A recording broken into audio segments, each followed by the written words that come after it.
Do we try and get a point that goes to the Challenge Cup? No. Let's focus on what Si said. Focus on the Prem, where we're sitting second in the table, and let's send an emerging squad next week. So you just copied what Simon said? Yeah, pretty much.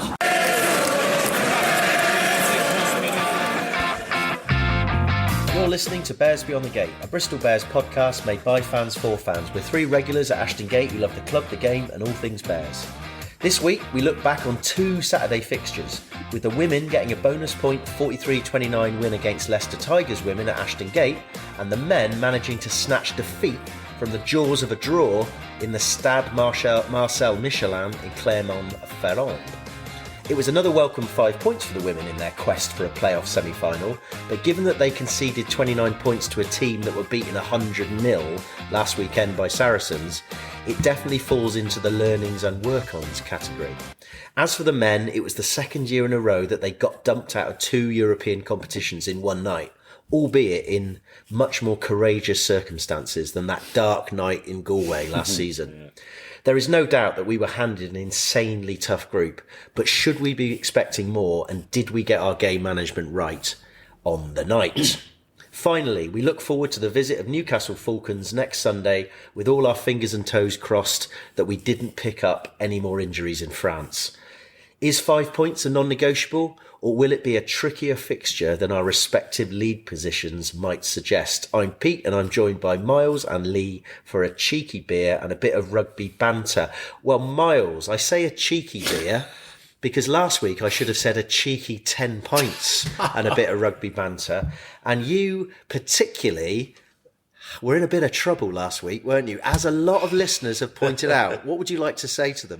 Absolutely, yeah. I'm gonna apologise. I think I've taken on board the feedback from Lee. There's been some learnings since last week, and actually, the only drop of alcohol that's passed my lips thus far today is a mere half pint of nitro stout down at our fine friends at the Bristol Beer Factory. So yeah. Slightly apologies for the slurring last week. Slightly sort of off-kilter attempt at speaking.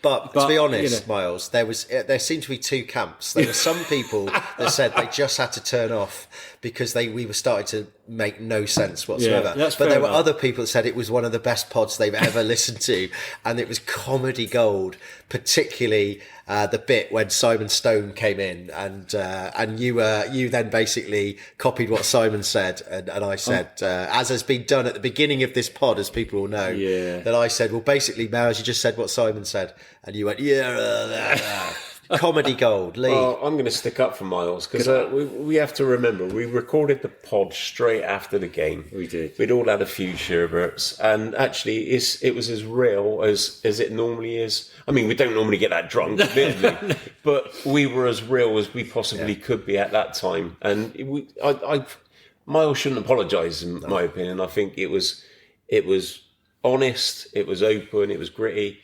Bit of slurring at the end, but who's not going to slur after 10 points? It was good fun. I think after today, last season, Lee asked for a bit of clarity from Pat Lamb, and he asked for that of me this evening. So hopefully, fans, there'll be a bit more sense coming out of this podcast. I've got to say, actually, Lee, you make a really good point. And if you think of the pantheon of podcasts out there, and particularly rugby podcasts, there isn't any podcast that was that real as last week. All of these other rugby ones, you forget that they're all edited, they have producers. And we could have done that. We could have done that. We could have sat round Sunday evening, edited loads of it out. Yeah. Why would you? Or we could have just done it on Monday.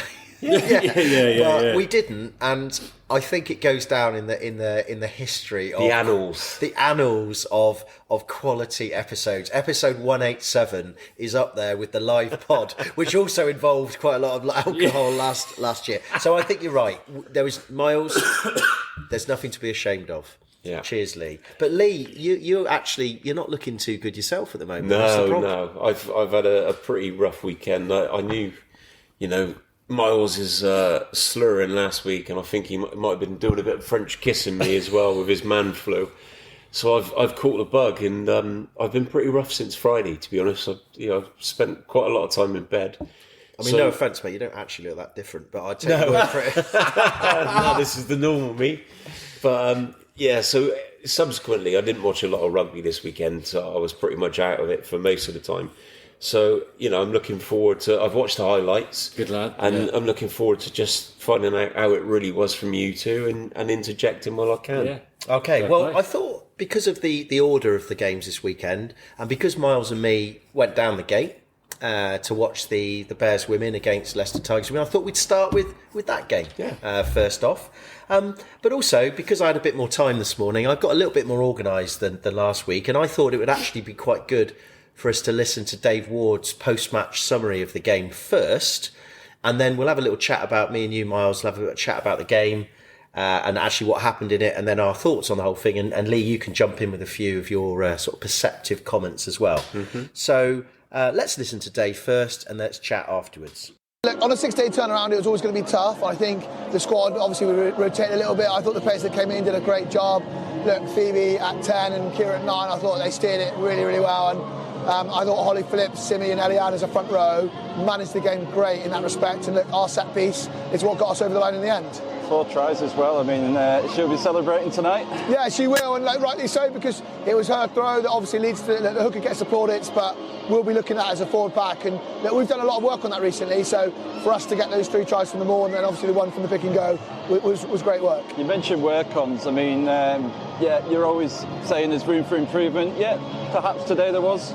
Oh, massively. Look, we conceded 32 points at home against, in the greatest respect, the team that's second bottom of the league. So look, we need to be defensively a bit better. We need to be defensively a bit cuter as well. Like Meg Jones had a bit of a field day out there, and we knew the threat of her going in, and yet we still kind of let her shine in the way she does. So that's got to be smartened up. And look, we've got big threats we'll be playing against next week, the week after. So understanding those threats and then nullifying them is also a part of what we've got to do. But ultimately, Dave, it puts pressure on the top 4, and that's where we want to be. Massively. Look, our game kicked off at 1 and we got 5 points. So now I can put my feet up, watch everyone else battle it out for the points this weekend. There's some big games coming up. There's some big games happening right now. So, that would determine where we finish up. Finally, just a word on the crowd as well. Another great crowd here at Ashton Gate. Yeah, it was sensational, wasn't it? The cheer for Simi's try was something like I haven't heard here, probably since the Gloucester game, in terms of like the actual noise, the singing. I think everyone had a great time. It was a little bit chilly. I think everyone was together in a dome, and we had 6,000 people. So, yeah, we're really happy with that. And I think your little ones just come to say hello. Oh, hello, Ali Ward. Here she is. She celebrates 5 points. Fantastic. Like everyone else. Well, enjoy the victory, Dave. Cheers, mate. Thank you. So there we go. There's Dave, who's always very articulate after a game and always very cheery, I think. He's a good speaker. I like him. It was a little bit bendy with the truth, though, wouldn't it? What, in the sense that... Yeah. In the sense that I think he's added... He's added 3 points on to Leicester and 1,000 onto the crowd. Yeah. I mean, he's done a Miles. I think he was just taken over by the moment of the victory. I think we'll let him off because he's a decent chap. Yeah, or maybe he was drinking a double pint of nitro stout after the game. But yeah, I mean, it was an interesting game. We enjoyed going down, Miles. It was great. It was an early game, and we definitely didn't have a double pint beforehand because it was quite early. And actually, I mean, the women got off to a really, really fast start. I mean, they got to 29 minutes. It was 24-0, and we'd got the bonus point in the bag. So we had Holly Phillips, Simi Pam scored a great try after 6. So Holly Phillips scored after 4. That was just a good forward one. We had Simi Pam finished off a great attack that went the length of the pitch on 6 minutes. 25 minutes, Holly Phillips is the hooker, scored again. And then Millie David got a customary try on 29, and we're 24-0 up. And of course, this is the team that got beat 100-0. Are you thinking at that point? At that point, well, I'm looking at those Leicester girls, and I did think, ooh, some of those are going to be like starting to worry. They're in a big stadium, they're away from home. There's a kind of partisanish crowd, sort of squealing and screaming and shouting. And I did think, my God, this could be a nightmare for Leicester Tigers. Well, you're right, because we were watching them at that sort of big game at Christmas at Quins, where it was narrow defeat, wasn't it? And I was seriously thinking they have not brought their big game to the gate today. But, things changed in the second half. But then, I mean, on 38, they then scored, so it got to 24-5. And then straight after half-time, they did probably the best thing they could have done for their mental health, was to score again. It got to 24-12. And they got the conversion as well. So at 48 minutes, 24-12, there was definitely, to me, there was a sense of foot being taken off pedal, gas, off gas by by the Bears. And I don't know, what was can you remember that first half? Like how what were we doing wrong then? Were we just, were we not took tackling? The first bit of the second half. Yeah, that first bit of the second half. I don't know if we weren't attacking. I mean, all bar a couple of the tries were sort of driving ball tries, weren't they, by Holly Phillips? But Leicester made a couple of changes. I don't know. They obviously had a good talking to at half time. But they had some great tries. Not just powering through, but some great tries out on the wing, their backs, etc. I don't know. And defensively, we just took off the gas a little bit. Maybe knowing we had that cushion, and that ultimately let them score, 29 points in the end. Can I just add, though, at that point, is that something to worry about for our Bears women? Because we all know great teams, when they've got a team on the back foot, you stick your foot on the juggler, don't you? And you go for it. So, I mean, it might not be an element of taking the foot. It might have just been that Leicester upped their game. And I also think it was a rotated team that we had. Yeah, so we had Phoebe Murray at 10, who's not normally 10. Yeah. We had Meg Vardy was playing the centre, who's normally a winger. We had is it Eliana, Holly Phillips and Simi Pam front row, Eliana Clark, who aren't necessarily that's not necessarily our starting front row, and we had Delaney Burns and Holly Cunningham. So we had a strongish bench, and we'd rested Holly Aitchison, Hannah Bottoman were rested. Okay. So to answer your question, I think if this was a game where we had put our full 15 or our full 15 out, possibly it would have been different. We're never going to know. I think so, but I do think Leicester Tigers, I think they upped their game. They have got one. It was Meg Jones, their centre, who was actually quality, and I think she hadn't played last week. I vaguely read, and she created and scored 2 tries that were of highest quality. So I think, it was probably quite good that we were put under a little bit of pressure. And I think what was good about it was that actually we ultimately won the game by just the forwards taking control. Holly Phillips got when a hooker gets 4 tries, know that it's not flamboyant rugby. No, absolutely. It's like when Harry Thacker was like Premiership try scorer. It was because he scored most of them from 5 yards. Yeah. But that's actually not a bad thing, because that was the trouble with the Gloucester Hartbury game 2 weeks ago, was that the forwards kind of dropped off in the second half and got dominated. So yeah, I mean, I'm sure Dave, as he said in his thing, that will be a concern, that they've let the team at the bottom of the table with no bonus points get their first bonus point. But, it wasn't a full-blooded team. I mean, we had strength on the bench, didn't we? We know that the likes of Sarah Byrne and Renika Bonner have been away training with England in the week. And they came on respectively about like 60 minutes, didn't it? And you could really tell, Sarah Byrne was immense, showing her power through the centre. She really turned the screw on.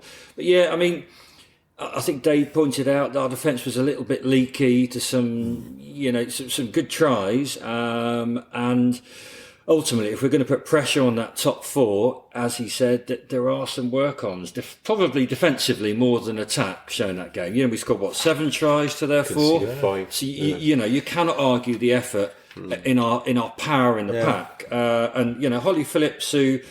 That's normally a position of Lark Atkin-Davis, isn't she? Who, was at class. Probably the best hooker in the world. Absolutely. And I think, immensely proud of Holly Phillips. She did a post-match interview where she just praised the whole of the team and the support that the likes of Atkin-Davis are giving her, mentoring her, telling her where to hold the ball. So absolute hats off for Holly Phillips, but actually the team as a whole, and the pack looked brilliant. Yeah, I think so. And then, the last try, Gabriella Nigrelli scored 72 minutes to take us to 43-24, and I think, then we knew it. Although she's a number 8, John Eales-esque, although he was a lot, where she took the conversion of her own try. And to be fair, she'd run so far, I think she'd run out a bit of puff, because I'm not sure the conversion quite got as far as how far she'd run. She scored on the wing. I think she forgot that she had to then kick it. But fair play to her, I think it was good. And then, and as I say, the Tigers scored right at the end to get fifth try for them. So, I mean, What was the atmosphere like there, boys? good. It's great. I enjoyed it. Yeah. I mean, it was a great cheer. I mean, so there were 5,000 crowd. 5,079. Sorry. If Dave's listening. Absolutely.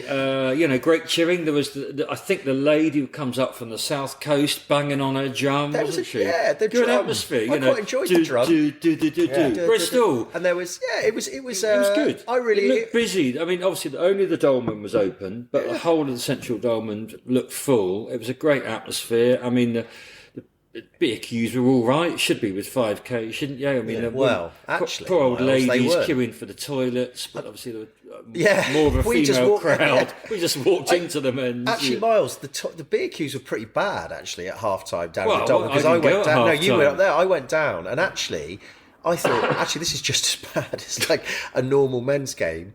But then I thought, well, I might wander around, see if there's anything open in the south stand. Yeah. And what I realised, which was quite nice, that you could just go straight out into the outside zone, into the could you? fan village, and you could get some chips out there. So because it was quite nice that, so I wandered out, and a few people did.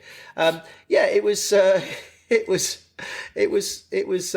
I really enjoyed it. I tell you what, the one thing that I also was quite enjoyable. Well, I didn't have anyone shouting offside in my ear all game over. that's true. It wouldn't be the same without Rich. No, really. but I think that's because. We've chosen our seats eight rows in front, just in case. Although we should shout out, we did see Debs and Jim. Yeah, Because I was thinking, well, I thought they'd be in Clermont, but they'd obviously, having a weekend off. Campervan's having a service. They've been doing a lot, haven't they, recently, even for them. Yeah. So yeah. I think all in all, it was a good. And then, the other big sort of news was that Ilona Meyer started at 11. Yeah, I mean, she was quite innocuous in some ways. Not, she did her job. She was fairly solid. She didn't really get the ball much, but she did go off with a broken nose in the second half.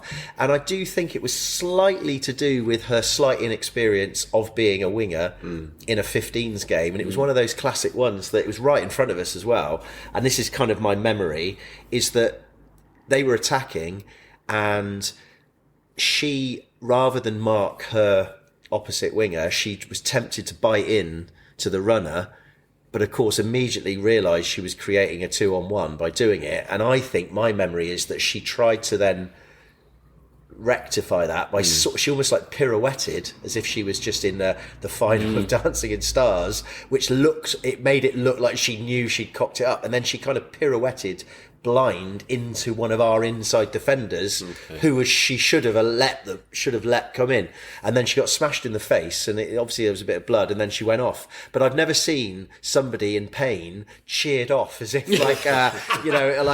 But it's an interesting thing with Ilona. I mean, she is, having seen her play live first time, she's very physical. Yeah, absolutely. I do wonder, if and hopefully she does get into the American team, the USA team for the World Cup, I'm not convinced. I'm not sure where she'll play. I wonder whether I don't think they'll play her on the wing, but I wonder whether they might put her in the patch. I mean, she looks like a good number 8 as well. Really? But then one thing we did notice was that she did swap over and go into the centres, particularly when it looked like they had put in at the scrum or the line out. And I'm wondering whether, she's shown in, she's either a crash baller if we turn it over, or maybe they just felt that her physicality in the middle was a distraction. Although when one of their tries, they actually ran rings around the whole of our centres, so it didn't work. So, it's not about her, it's about the team. She did nothing wrong. But she didn't really do anything particularly spectacular, but I don't think she was put in a position to do it very much. And she did her job, and I quite like the fact that the team clearly are playing to a system that she's part of, and not, they're not looking to give her the ball to curry favour with the fans, which you can imagine subconsciously there might be that temptation to do it. I suppose she's still only been here a few weeks, Yeah, really, hasn't absolutely. she? She's got to settle in. And she got stuck in, welcome to English rugby. You get a broken nose on your sort of third appearance. I mean, that's a tough old game. And I think the thing is, we do have a squad, and we do have we do have a deep squad. And if she's out for a couple of games, and then we've got people that have come back. Renika Bonner and Millie David, are renowned try scorers for us, and she may have to work her way back into the team. I mean, having said all that, just to finish off, we have only got 4 games left. 2 at home, 2 away. We've got, I think we've got Away Trailfinders and Loughborough. Next weekend, Trailfinders. And then we've got Loughborough back at Shaftesbury Park. Yeah. Then we've got Chiefs at home, because the rearranged one that was... Whatever date that Which is. maybe, I think that might be potentially the 7th or 8th, weekend 7th of of Feb? February I wrote this down. Possibly February the 7th. I think that's about the only gap. Yeah. And then they've got their last game of the season is Quins away, and then they're not playing. It's the bye round for Bears, Bristol the last bye. round. So we need to to... be completely clear so we by need then. to wrap it up at top 4 by that. Because at the moment, based on... I mean, I know Dave said he could put his feet up. We got 5 points by Saturday afternoon, but unfortunately, so did everyone else. Well, so that's going to be tough because Loughborough's no easy away game. I mean, basically, as it stands, we're 5th on 41 points with a points difference of 150. Saracens are 4th on 43, but they've got 189 thanks to that 100. And then Chiefs are on 43 as well, but only 92. So... And they've got a game and in they've hand, got to haven't play they? us, but they've got a game in hand. So we've got to beat Chiefs as 100% guarantee. I mean, we've got 2 winnable games, obviously Loughborough Lightning, Trailfinders. But I say that, but then Gloucester Hartbury only just beat Loughborough today by 2 points.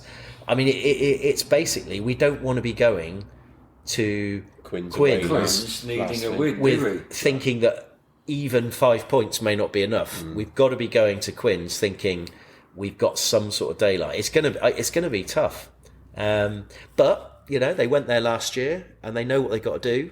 We are, we've won now. We've won 2 on the bounce. So we we're left it late confident. last year as well, didn't we? Yeah. We were the team that got him right at the end. Yeah. So maybe Okay. history's repeating itself. Well, we'll see. I mean, the thing about the women's league is it's all going to be done and dusted by mid-March, which is quite, whereas the men's stuff goes on till about June, I don't know, final, some isn't it? holiday. Yeah. But anyway, talking of the men, we should get on to that game. Let's do it. So, obviously, a slightly different sort of setup. We had quite a nice, a fun time down at Ashton Gate, and then the men had to go all the way to the Auvergne region of France into a well-renowned cauldron. And there were some pictures of when they turned up, and there were all the flares and all the fans. And knowing that it was a winner-takes-all game to stay in both European competitions, so there was a massive pressure on the lads. And having just about won against Benetton and had some tough games, La Rochelle, it was a big ask. I think we all knew. I agree. And I think last week we debated, were we going to go for it? And, basically whatever Simon said, we agreed with. So whatever Simon said, which I can't remember, I know Simon was very much we shouldn't go. No, we should send an emerging team. Yes, because that's what you said, an emerging team. That's it. But I don't know But what I looking said. at the team sheet, we went big. Yeah. And We fair play ignored to Pat. we ignored all our advice. I didn't know. we? And We took the strongest squad we could. It was the strongest team we could. And I actually, when I saw that, I thought, what? That's why I pay my money. That's why I pay my season ticket. Because I want. We've been saying this ever since the Bears rebrand. That's the table we've got to be at. Yeah. And I know that there are caveats like we've got Falkers, but I just thought, no, we've got to go out there and we've got to take those boys like Dunny and Joe Owen and Fitz even, because he's still a young captain, and Fitz needs to play in those games to sort of figure out how you deal with the hardships that you get. You can't overemphasise the learnings that they will take from a game like that. And we say that without Yes. even though we give it that, we're actually for once I saying fully agree. That is a proper learning experience. I guess there is a slight caveat to add to that in the fact that we sustained extra injuries at Benetton at home last weekend, didn't we? Yeah. And have suddenly lost Jimmy Williams again, and Bats out for an even longer period. And unfortunately, our backup number 10, Worsley, appears to have broken his finger scoring a try at Dings last weekend. Yeah, he did. Yeah. So we took the strongest side. I mean, we'll chat about squad depth perhaps in a while, but we didn't really have a great deal of choice anyway, just we could take. To explain how we did it, so me and Miles, we thought, well, surely Ashton Gate, the sports bar, will be showing the game straight after the women's. I mean, you would have thought that's. But anyway, we walked They into had a captive audience of 5,000 people. Yeah. Joined up writing says. And of course, it's the biggest screen in the southwest. The game's open. Anyway, we walk into the sports bar, and the guy's there with with his guitar tuning up, and I'm thinking this don't bode well.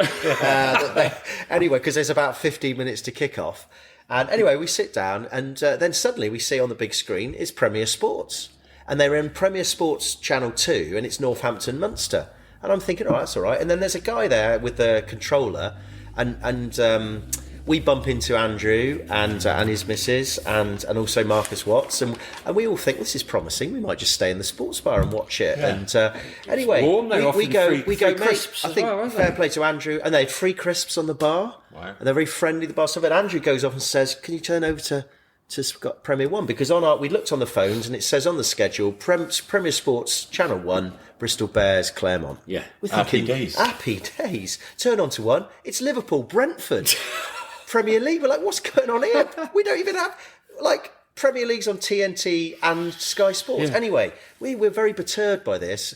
The guys, that is embarrassing. And the guys look at thinking, I'm on. Anyway, cut a long story short, and I think thanks to Marcus Watts for this, we worked out that we were on the Irish Premier Sports subscription, because the Irish subscription shows English football, but the English subscription doesn't show English football because it was 3:00 on a Saturday. Yeah. So Ashton Gate have subscribed to the wrong Premier Sports channel. So we're thinking, and we'd planned to go to the Masonic, and it's already started, and we're thinking, what are we going to do now? Anyway, just to cut a long story short, your mate Andrew suddenly turns up with his phone with the game on his phone. And we're like, what the hell have you got? How have you got the game on your phone? And anyway, he managed to log in. I'm not going to say how, but he managed to log into live French TV. So we then huddled around the table, watched the whole of the first half on Andrew's phone. Brilliant. And then whilst at half-time... the guitar player was banging whilst out the guitar tunes player, annoyingly. Tell him to lower it down. Well, we were tempted. Well, this is it. We had the guitar player playing on the stage. We had Northampton Munster on the massive screen, and we had the women Bristol, having their dinner and then upstairs. we had the women, and then every now and again some of the women were leaving through the sports car, and they were getting a little round of applause from the fans. The whole thing was hilarious. Surreal. But anyway, we at half time we thought, right, let's get to the Masonic, because we know the Masonic on North Street. We knew that they had it because we'd already thought about going, didn't. Anyway, we got there. We managed to watch the whole of the second half, which was probably the best to watch. And so we had a bit of a trial and it felt like we'd actually gone all the way out to Clermont to watch the Blue game. It was a longer walk than we remembered. We travelled more than we did. Mind you, going to Clermont. They knew we were coming because they shut the whole of North Street for me, Pete, and Marcus Watts to walk up traffic-free. Little trip up to North Street, but it just so happened a big lantern parade came after us. But of course, that was 3:00, wasn't it? Yeah, absolutely. Anyway, that's our mini goat of the episode. That is the calamity of not Bristol. That's a well-deserved goat. Yeah, the calamity of Ashton Gate Stadium not getting their house in order. And also, I mean, we take our hats off to all of the fans that were able to get out to Clermont and the effort they make. But I'd like to think we made an equal amount of effort as well. Walking to the Masonic. So here we go. So look, let's have a look. So first, it was a funny one. I mean, it's going to be hard. Clermont have got a great home record. Yeah. They've got our mate Christophe Urios. Do you remember Christophe Urios, the old Bordeaux guy? Yeah. Wily old forward. Actually, had a good home record. They've got Raka, Yato. They've got these beasts, Fritz Lee, French guys left, right and centre. And to be honest, we went 5-0 down after 18. They scored a pretty nice try, a couple of phases in at the corner. And I think, and we were watching that, we did see that on the phone. And we did think, oof, that looks a bit dodgy. And then, but actually we held them off for quite a lot of that first half. And actually I think around the sort of 30-minute mark, we were pumping their line, had 3 penalties. They then get a yellow card. And we, after the third penalty, we rather than go to the line out, because we had 2 line outs hadn't worked, we go for the tap and go, get a couple of ruck, and then Harry goes for a snipe, and he gets held up, and they win the scrum, and then they get a scrum penalty and clear, and then they go and score. Raka scores on 39, and you just think, it was just one of those. You just think it's not our day again. So we're 12-0 down, half time, and it's something I think on the post match that was mentioned is that was a real time where we should have taken the chances, and we had 3. We were probably. They were on it. It was the sort of thing maybe on another day Harry would have done it if we had a penalty coming. It was a clean. That's when you've got got the license advantage. free I run. think you're right. I think you're right. So Fitzharden actually did say that. He did, didn't he? Yeah, post-match. So anyway, so we left the sports bar at 12-0 down, and we actually were a bit... I felt a bit guilty. We were a bit negative, weren't we, Mark? I think we said, like, if they score again, that's game I think over, that's game potentially. gone. And we were kind of expecting to get to the Masonic and find us 19-0 down, because we were a little bit late getting there. That kind of, how you've described that, it kind of felt like a little snippet of how the Champions Cup's gone for us this season. Like, we've been quite competitive in a lot of areas, but just whether it's injuries or, things that have happened, it just seems to have, like, not been, like, gone our way. Do you want me to go early Go on on. the bell? Do it. It's fine margins. Yeah. Right. So, having said, we got into the Masonic, and but actually, just as we got in it, penalty try and, To Bristol, to us. brilliant. And actually, sorry, I said they got a yellow before. They did he go for a yellow? I can't remember. Anyway, penalty try. We're suddenly back 12-7, and it's under the sticks.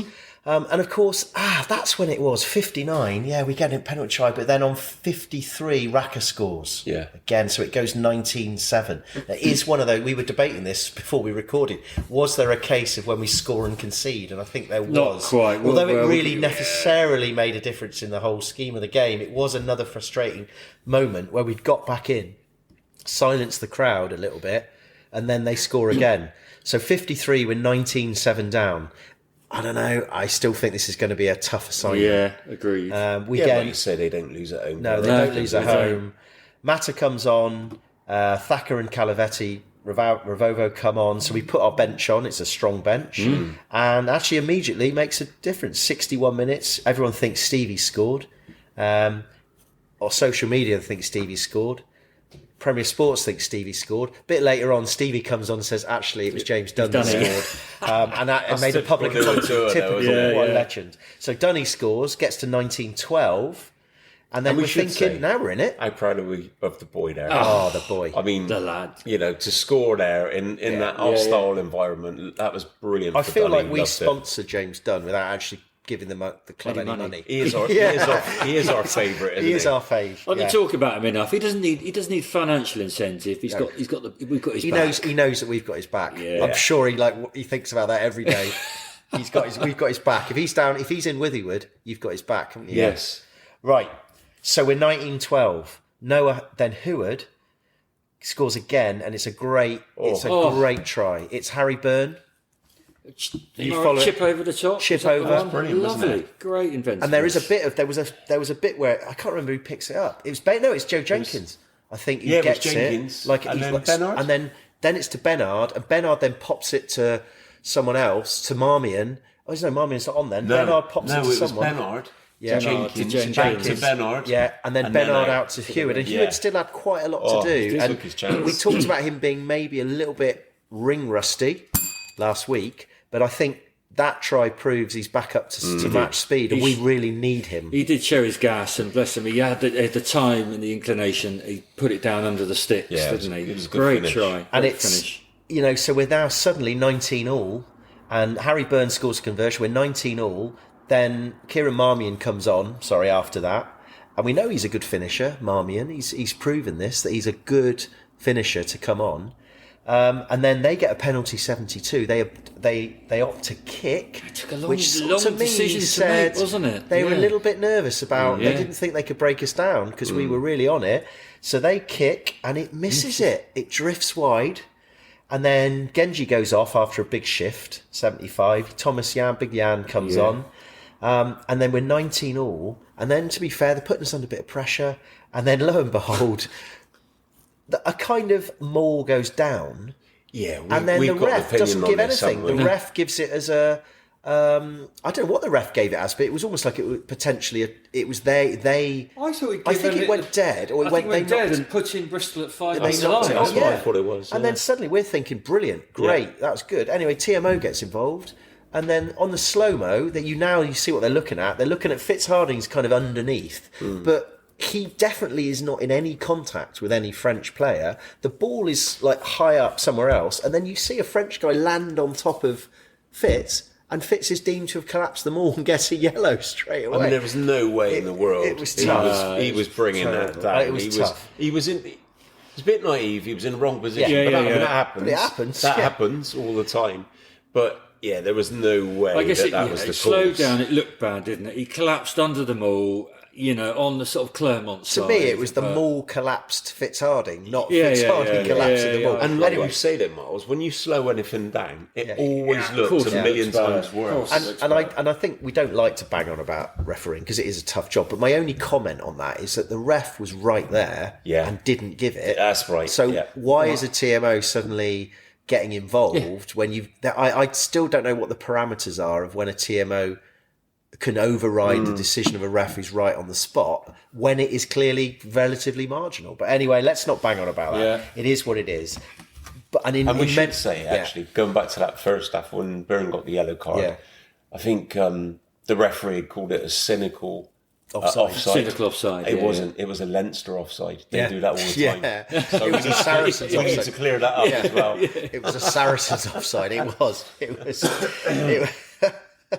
Anyway, so, then 76 gone, 26-19, game's gone.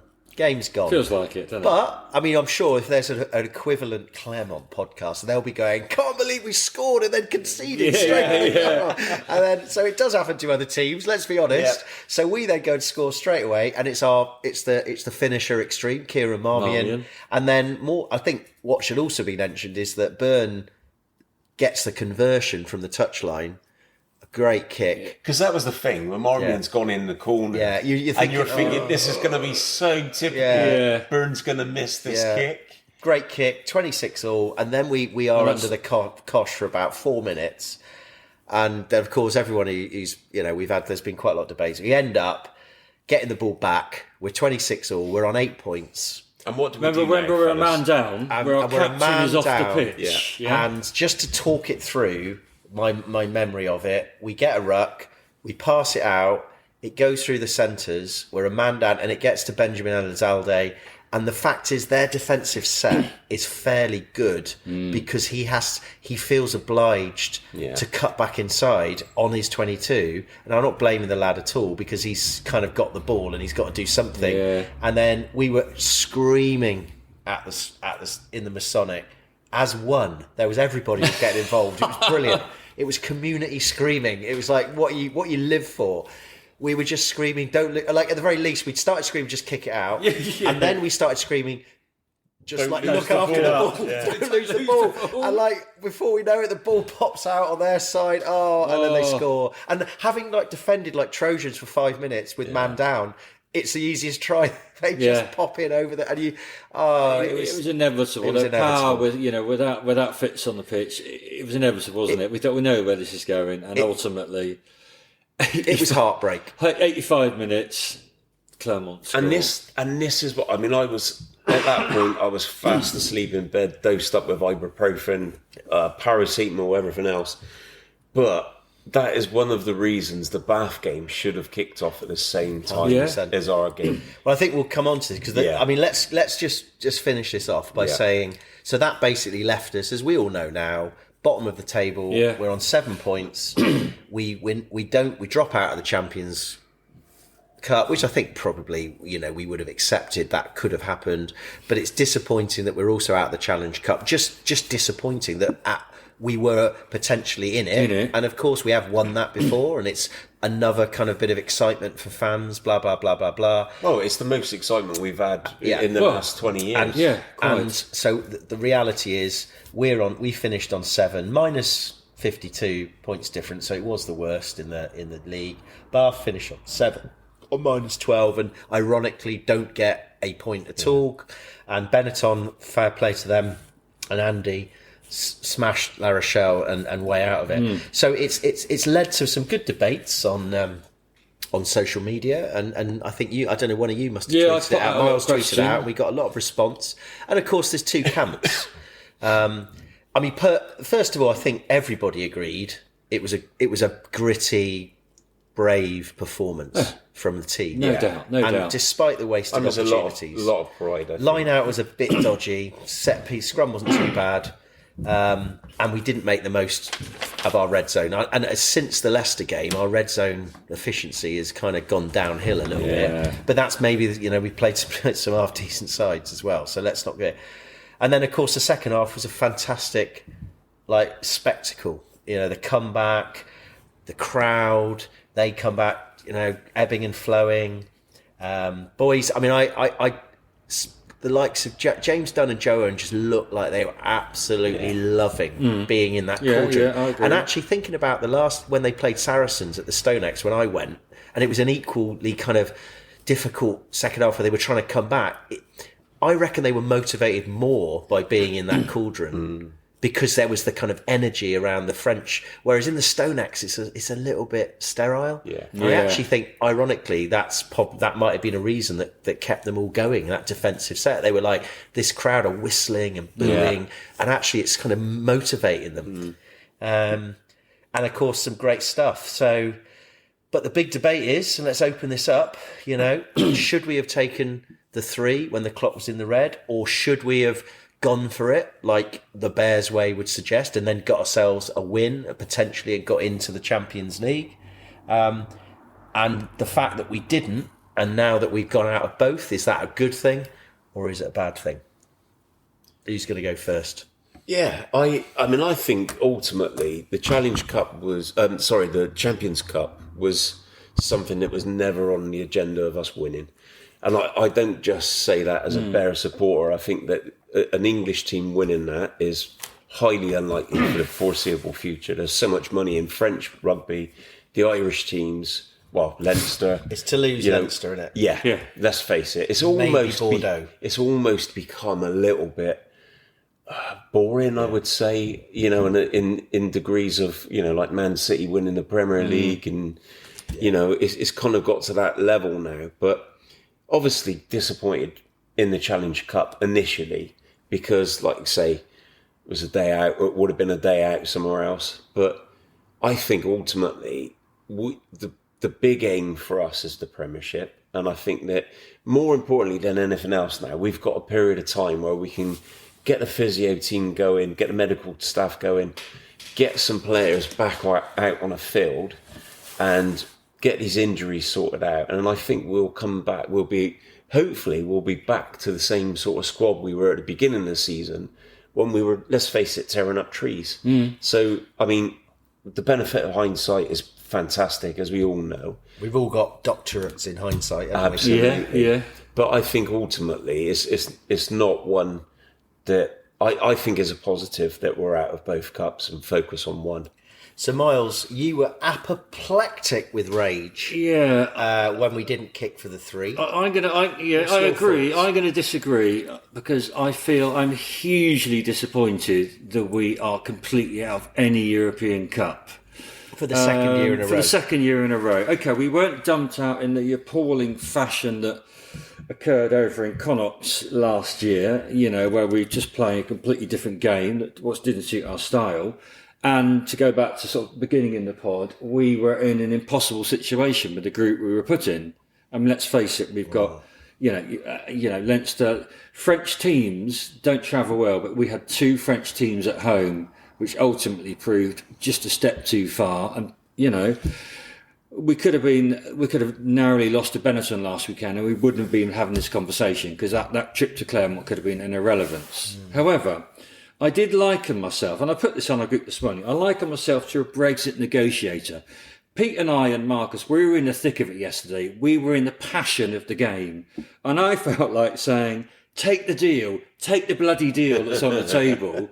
Were you like Theresa May? Exactly. Yeah. And then, I don't know who, Pat on the management team was saying like, no, we can get a better deal.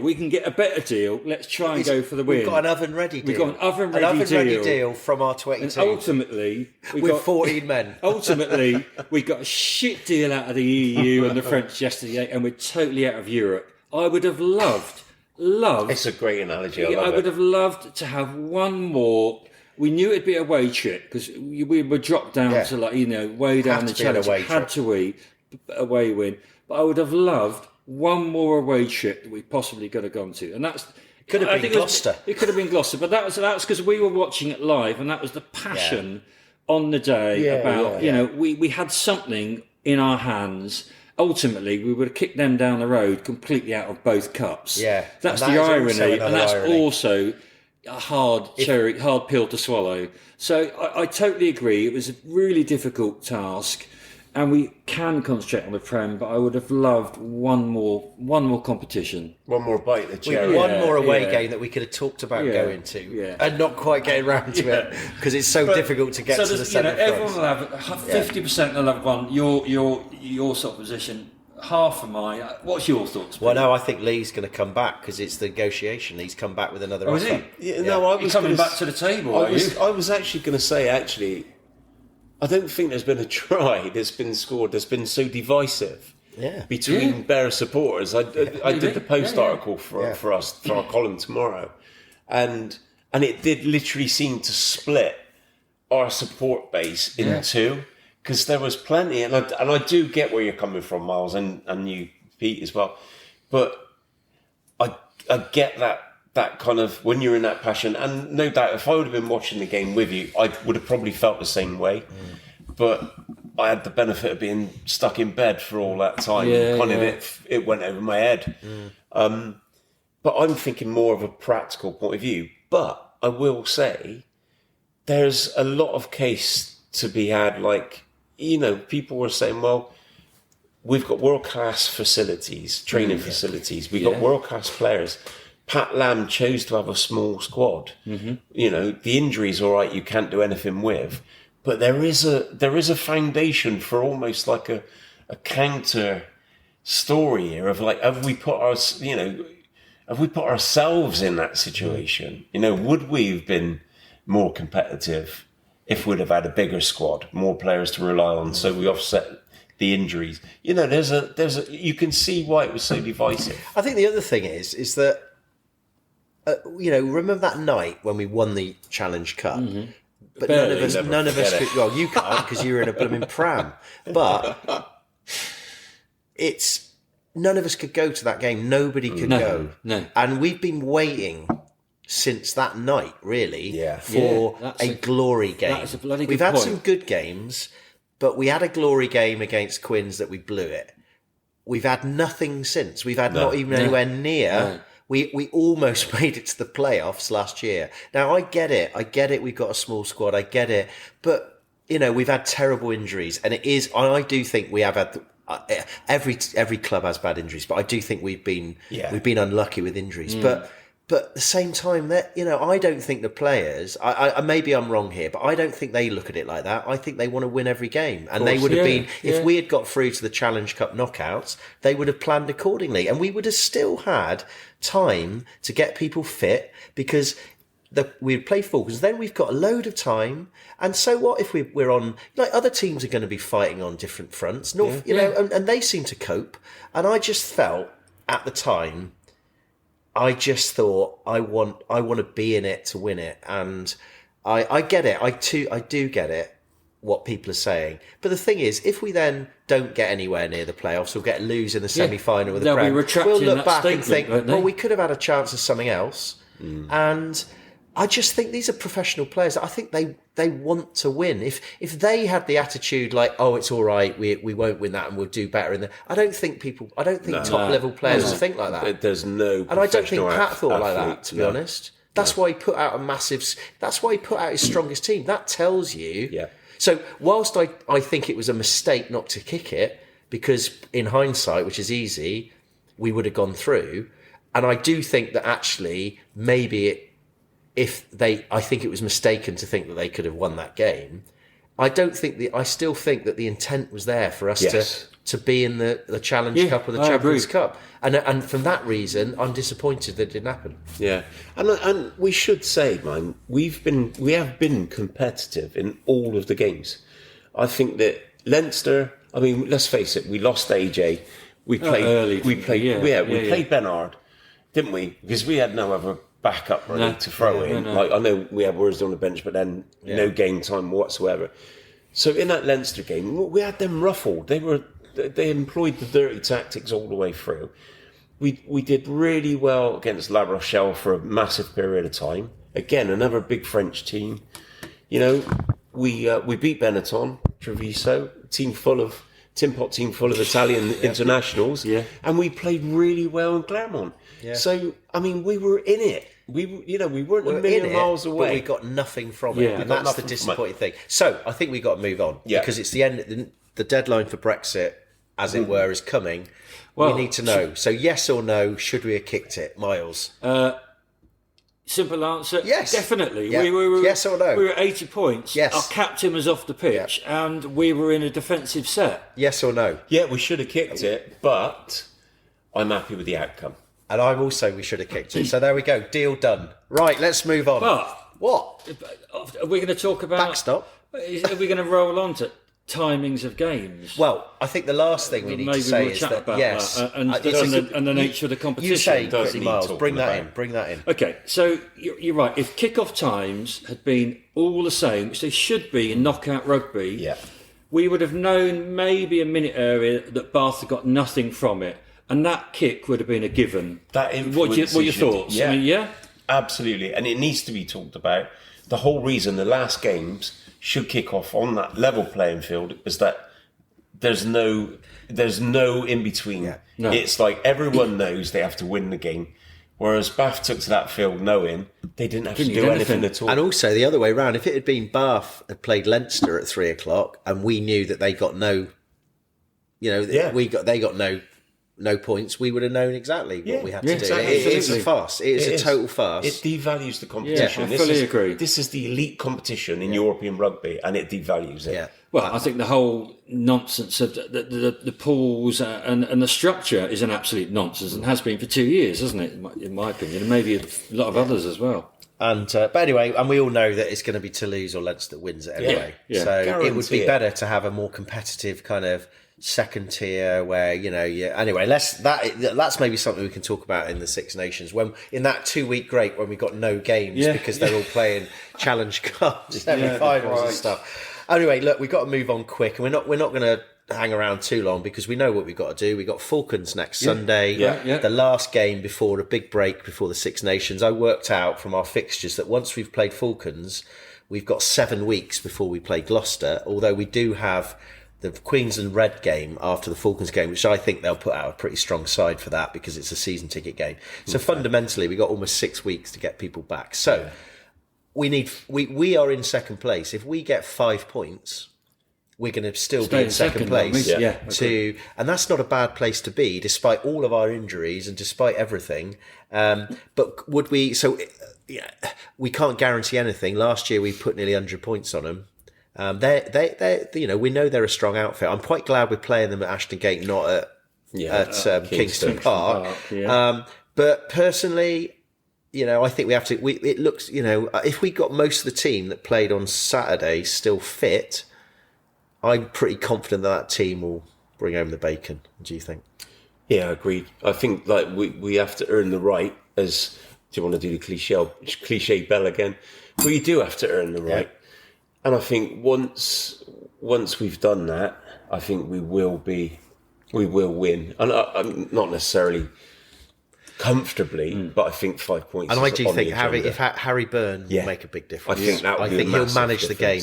They will come at us, but if we've got someone who's turning them back on towards their own post, turn them back, can chip it, and know he's a kick threat.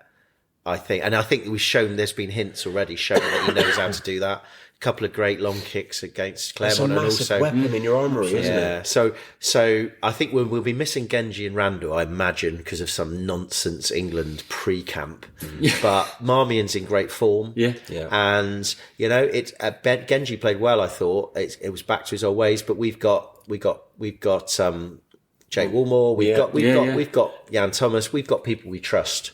We've got Klosker as tight head, we've got Maxi as tight head, we've got both our hookers because Ogray didn't get in it. So, we've got Dunny and Owen, we've got Big Steve, we've got Fitz, we've got Big Matter. Even with the injuries, we've got more. We've got Santi, we've got Grondona. That's right. We've got, of course, if necessary, we've got Jake Heenan. Of course, you can't play number 10 though, can you? So, and I think we got Heward back. Rich Lane is getting a run of games, and I think getting a run of games always makes you a better player. Yeah, we trust him, and we got Ravovo, who is probably saying, you know what, Pat, I need to start next week. I agree. And I think maybe that's Absolutely. Pat's plan. Maybe Pat's kept him back like a beast on a leash, because he's looked good when he's come on. And I think Newcastle will be very worried about if he's on the... I mean, having said that, do we play Jenkins? I mean, I don't know, because Jenkins, I just love Jenkins as a player. so You do could I. say he needs a bit of game time, but I think it'd be on the Ravovo at bench. 13. I think And, so. and I think Jenkins on the bench to cover that. I mean, barring any injuries, we've still only got 1 out-and-out 10, haven't we, available? I mean, that's the only worry. I suppose I heard through the grapevine, it sounds like Wolstenholme might be fit soon, because we need another scrum half on the bench, don't we? So we've got Oscar Lennon, otherwise obviously, we're using potentially. Oscar Lennon if required. Yeah, so I think we're going to be strong enough. I really do. But we've just got to make sure that we don't put ourselves under pressure. As Pat always says, our game is about... if we start turning the ball over too much, it then puts us under pressure. It makes our defence is about attack as well, and we need to get back on it. And I'm not sure Sunday afternoon. It's not going to be a great atmosphere at the gate. Not but really. I think it's a sort of family day, isn't it? It's up to the. I think this is one where we have to say the players have got to create the atmosphere for us. But I mean, I think this is a one-off game, isn't it? You almost treat it like a cup game. Yeah, I believe so. And then we've got we're going to the Premiership Cup games with. We can then rest players. Yeah. I mean, it has. It's become a must-win game again to keep us in the top 2. And you're absolutely right. Bring it on. Bring it on. There's There's no exception. We need that. They're a great side. Who? Newcastle. What a great side. All right, but they're They're bottom of the Premiership.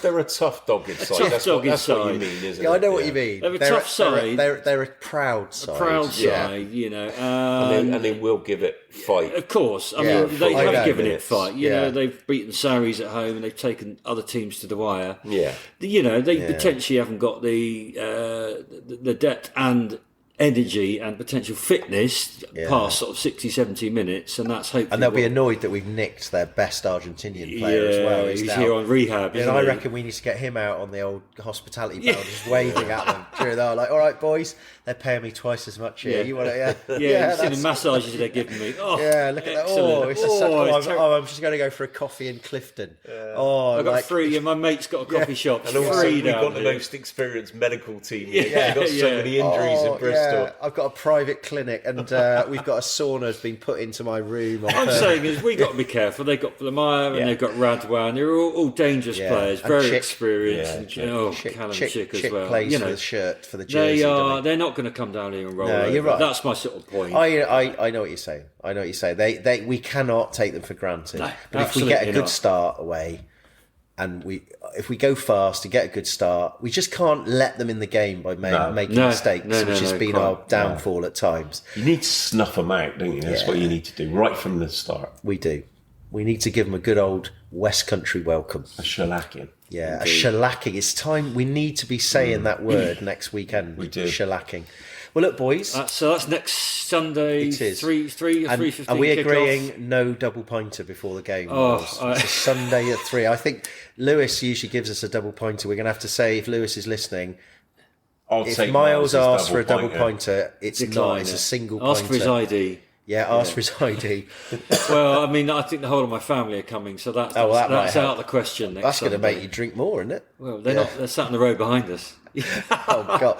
Oh well, that's good. Well, look, boys. One more thing I've got to do, because I promised these guys. We mentioned it last week, although in the slurring it might have got missed out. There is a thing called Dream Fantasy Rugby. You can see it on Twitter. I'll put the link in the show notes. But basically, they are a kind of fantasy league that obviously it makes sense to plug it now because Falcons is next week. And basically, it's a game that's free to play, and it's got an angle about supporting grassroots rugby, hence why I thought it'd be great to give it a plug. Yeah. They have a club competition which leads £2,000 prize for the winners. And of course, what they're doing, they're like us actually. They're just people that do this as an extra. It's not a job. And they do follow us on Instagram and stuff, and they're trying to grow the game by connecting fans, just like we are. Yeah. So a big up to Dream Fancy, and I'll put a link to their website into the bio. But I'd recommend people to have a look and do it. I hate fantasy stuff, but it's not my thing. But I know We're not very good at it. No, we? we're That's rubbish. trouble. I know. But on that note, boys, I think we need to stop it because we've gone over time, almost gone over time. But say to everybody, stay safe, have a good week, and Up the Not the Bears. Bears.